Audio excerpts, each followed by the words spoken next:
We hear comments from fabricators all the time that we want to do it a different way, or we have a better way, and sometimes you can evaluate that to say, is it better? I think the challenge that we always see is, do you believe you're better than the 100+ year history of AWS or 100+ year history of AS&T and all of these other governing bodies that built these codes and standards on the backs of these incidents, right? Boilers blowing up and killing people and welds failing and all of this sort of stuff.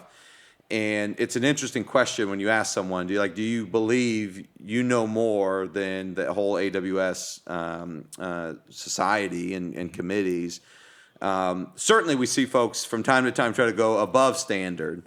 But normally we see the opposite. We're seeing people trying to go below the standards of the industry, which is always concerning. Yeah, especially considering that most codes are the minimum viable standard as a benchmark. And I think most of our customers would like to see things that are above standard and or built better than that minimum viable standard.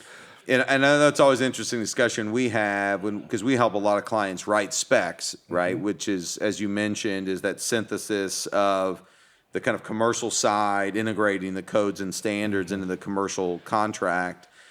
If you don't have a good spec, as you mentioned, it creates a lot of loopholes. And if you don't have a good spec where you've got conflicting direction that a fabricator could use, that can create a lot of issues as well.